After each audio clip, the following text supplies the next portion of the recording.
Joint family.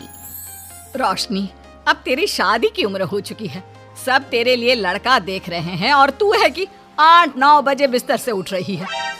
Mummy, क्या आप भी सुबह सुबह ज्ञान दे रही हो? सोने तो दो कम से कम। क्या करें, अब तेरी हरकतें ही ऐसी हैं। चल अब बिस्तर छोड़ और मेरे साथ खाना बनाना सीख। ना, मैं नहीं बना रही खाना वाना। आप प्लीज जाइए ना यहाँ से।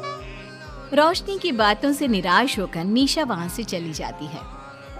निशा, तुम रोशनी को घर का कामकाज क्यों नहीं सिखाती?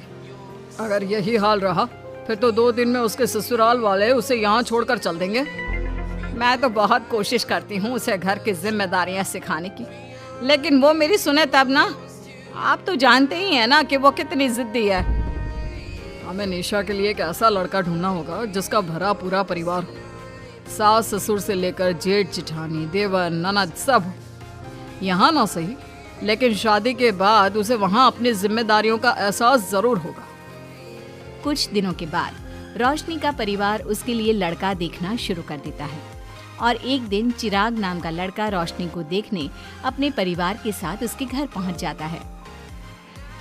देखिए भाई साहब, मैं पहले ही आपको बता देती हूँ, हमारा परिवार बहुत बड़ा है, इसलिए अगर आपकी लड़की हमारे घर की जिम्मेदारियाँ बिना ना नुकुर के उठा सकती है तभी हम ये रिश्ता पक्का करेंगे। अरे ये भी कोई बोलने वाली बात है बहन जी। हमारी रोशनी आपके पूरे परिवार को बैठे बैठे खिला सकती है, इतनी जिम्मेदार है मेरी बेटी। अगर ऐसी बात है फिर तो हमें इस रिश्ते से कोई आपत्ति नहीं है। तो फिर चट मंगनी पट ब्याह के बारे में क्या ख्याल है? हाँ बिल्कुल, शादी में देर किस बात की, 3 हफ्ते बाद ही शादी का शुभ योग है। अगर आपको कोई दिक्कत ना हो तो हम इनकी शादी भी 3 हफ्ते बाद ही करा देते हैं। अरे हमें इसमें कोई परेशानी नहीं है। इस तरह दोनों परिवारों में शादी की तैयारियां शुरू हो जाती है और कुछ ही दिनों बाद रोशनी की शादी चिराग से करा दी जाती है। शादी के बाद, बहू इनसे मिलो, ये है तुम्हारी दादी सास, ये बड़ी सास और बड़े ससुर, ये तुम्हारे जेठ, ये जेठानी, ये दोनों तुम्हारे देवर और ये इस परिवार की सबसे छोटी बेटी सिमरन, यानी कि तुम्हारी ननद है। परिवार में इतने सारे लोगों को देखकर रोशनी का सर चकरा जाता है। वो अपना सर पकड़ लेती है और मन ही मन सोचने लगती है, हे भगवान, ये किस जन्म का बदला लिया है आपने मुझसे? मैंने क्या बिगाड़ा था आपका जो आपने मुझे ऐसा परिवार दिया? बेटा, किस सोच में पड़ गई तुम? और कितने लोग हैं आपके परिवार में? बस हम इतने ही लोग हैं बेटा, ज्यादा लंबा परिवार नहीं है हमारा। अब इससे लंबा और कितना बड़ा परिवार होगा आपका? ये ससुराल कम चिड़ियाघर ज्यादा लग रहा है। कुछ कहा क्या तुमने बेटा? नहीं मम्मी जी, वो मैं बहुत थक गई हूँ, तो क्या अब मैं सोने जा सकती हूँ? हाँ क्यों नहीं बहू। चिराग, बहू को अंदर कमरे में लेकर जा। जी माँ। चिराग रोशनी को अंदर कमरे में लेकर जाता है। चिराग, मुझे यहाँ नहीं रहना, मुझे अलग रहना है। ये तुम क्या बोल रही हो रोशनी? अभी तो आई हो तुम और अभी अलग होने की बात कर रही हो। परिवार वालों को पता चलेगा तो कितने दुखी होंगे वो लोग। मुझे नहीं मतलब किसी से, और इसे तुम परिवार कहते हो? ये परिवार कम कोई गली मोहल्ला ज्यादा लग रहा है। रोशनी, अभी तुम नई हो इस परिवार में, इसलिए शायद तुम्हें ऐसा लग रहा है। कुछ दिन में आदत हो जाएगी तुम्हें। चिराग की बात सुनकर रोशनी अपना सर पकड़ लेती है। आपको समझाना तो दीवार में सर पटकना है। मैं सो रही हूँ, लाइट ऑफ मत करना, मुझे अंधेरे में नींद नहीं आती। इतना बोलकर रोशनी बिस्तर पर लेट जाती है। रोशनी को देखकर चिराग का मुंह खुला का खुला रह जाता है। वो भी पैर पटकते हुए बिस्तर के दूसरे कोने में अपना मुंह मोड़कर सो जाता है। अगले दिन, देवरानी जी, आप उठ भी जाइए, सुबह के 6 बज चुके हैं। सोने दो ना मम्मी, क्यों परेशान कर रही हो? देवरानी जी, मैं आपकी मम्मी नहीं जेठानी हूँ। सुबह सुबह क्या मजाक है मम्मी? इतना कहकर रोशनी अपनी आंखें मसलते हुए उठती है और अपनी जेठानी को देखकर चौंक जाती है। दीदी आप यहाँ? पिछले 1 घंटे से तुम्हें उठा रही हूँ, लेकिन तुम हो कि अब उठ रही हो। लेकिन अभी तो सिर्फ 6 बज रहे हैं, आपने मुझे उठाया क्यों? वो इसलिए क्योंकि आज तुम्हारे इस घर में पहली रसोई है, तो खाना आज तुम्हें ही बनाना होगा ना। क्या? मुझे पूरे मोहल्ले के लिए खाना बनाना पड़ेगा? नहीं रोशनी, तुम्हें पूरे मोहल्ले के लिए नहीं, सिर्फ परिवार के लोगों के लिए ही खाना बनाना है। आपका परिवार किसी मोहल्ले से कम है क्या? कुछ कहा क्या तुमने? हाँ नहीं दीदी, आप चलिए, मैं अभी फ्रेश होकर आती हूँ। आरती वहां से चली जाती है, जिसकी थोड़ी देर बाद रोशनी भी रसोई में जाकर मजबूरी में सबके लिए खाना बनाने लगती है। पूरे 2 घंटे मेहनत करने के बाद उसका खाना बनकर तैयार होता है। वाह बहू, खाना तो बड़ा स्वाद बना है। सच में बहू, तुमने भले ही बहुत देर लगाई खाना बनाने में, लेकिन खाना बहुत स्वादिष्ट बना है। आपके हाथों में तो जादू है देवरानी जी। मैं तो कहती हूँ अब से रोज आप ही खाना बनाया कीजिए, क्यों मम्मी जी? हाँ हाँ बेटा, बिल्कुल ठीक कहा तुमने। रोशनी, आज से रोज तुम ही खाना बनाना। ये सुनकर रोशनी चौंक जाती है। खाना खाने के बाद सभी लोग रोशनी को शगुन का नेक देते हैं और फिर अपने अपने रूम में चले जाते हैं। क्या यार रोशनी, इतना टेस्टी खाना बनाना जरूरी था क्या? अब फंस गई ना तू। ये सब माँ पापा की वजह से हो रहा है, उनके कारण मुझे ये सब झेलना पड़ रहा है। रोशनी गुस्से में अपने रूम में जाती है और अपनी माँ को फोन मिलाती है। मम्मी, मैं आपको कभी माफ नहीं करूंगी।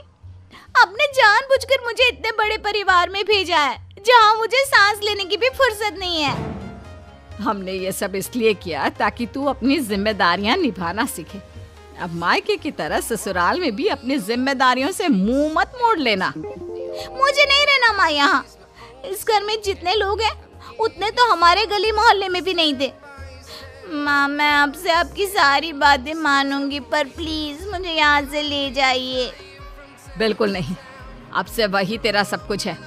वहाँ से भागने के बजाय अपनी जिम्मेदारियां पूरी करना सीख, इससे हमें भी थोड़ी खुशी मिल जाएगी। माँ की बातों से निराश होकर रोशनी फोन काट देती है, जिसके बाद उसकी नजर नेक में मिले पैसों पर पड़ती है और वो फटाफट से बिस्तर पर बैठकर पैसे गिनना शुरू कर देती है। अरे वाह, ये तो पूरे 25,000 रुपए हैं। किसी ने भी 5100 से कम का नेक नहीं दिया। चलो अच्छा है, कुछ तो फायदा हुआ इतने बड़े परिवार में शादी करने का।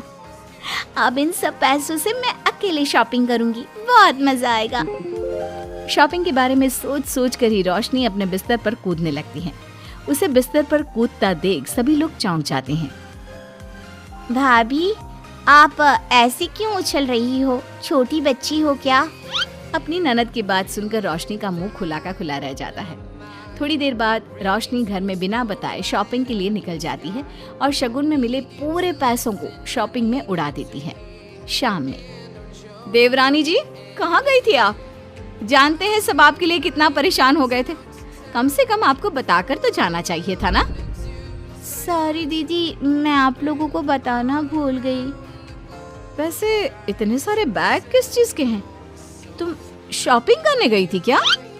हाँ दीदी, वो आज नेक में इतने सारे पैसे मिले थे ना, तो मैंने सोचा क्यों ना मैं उन पैसों की शॉपिंग ही कर लूं। अरे वाह, ये तो बहुत अच्छा सोचा तुमने। मम्मी, पापा, सिमरन, देवर जी सब बाहर आइए। देखिए रोशनी हम सब के लिए क्या लाई है। रोशनी कुछ समझती उससे पहले ही वहाँ सब लोग आ जाते हैं। क्या हुआ आरती बहू, क्यों चिल्ला रही हो? अरे देखिए ना माँ, रोशनी हमारे लिए शॉपिंग करके आई है। वो देखिए रोशनी हम सब के लिए कितने कपड़े लेकर आई है। आरती की बात सुनकर रोशनी के पैरों तले जमीन खिसक जाती है। उसके मुंह से एक शब्द तक नहीं निकलता। सच में भाभी, आप कितनी अच्छी हो। बेटा, हम सबके लिए तुझे खरीदारी करने की क्या जरूरत थी? अभी तेरी नई नई शादी हुई है, तुझे अपने लिए लेना चाहिए था ना। एक काम कर, ये सारे कपड़े तू ही रख ले, किसी को कुछ देने की जरूरत नहीं है। चलो कोई तो समझदार है इस घर में। वाह भाभी, कितनी सुंदर ड्रेस है। ये शॉर्ट ड्रेस मुझे पता है आप मेरे लिए ही लाए होंगे, है ना? इसे मैं रख लेती हूँ। माँ, रोशनी इतने प्यार से सबके लिए कपड़े लेकर आई है, हमें मना नहीं करना चाहिए। तू सही बोल रही है बेटा, उसका मन रखने के लिए मैं ले लेती हूँ 1-2 साड़ियाँ। रोशनी झूठी मुस्कान लिए खड़े होकर सब देखती रहती है। देखते ही देखते उसके लाए सारे कपड़े घर वाले आपस में बांट लेते हैं और अब सिर्फ एक रुमाल को छोड़कर उसके पास कुछ नहीं बचता। अब ये रुमाल भी क्यों छोड़ा, इसे भी ले ही लेते।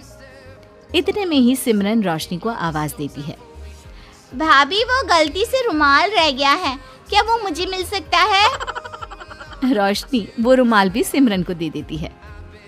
इतनी मेहनत से मैंने ये सब कुछ लिया था, लेकिन इन लोगों से मेरी खुशी बर्दाश्त नहीं हुई, कुछ भी नहीं छोड़ा। थोड़ी देर बाद रोशनी का पति भी वहां आ जाता है।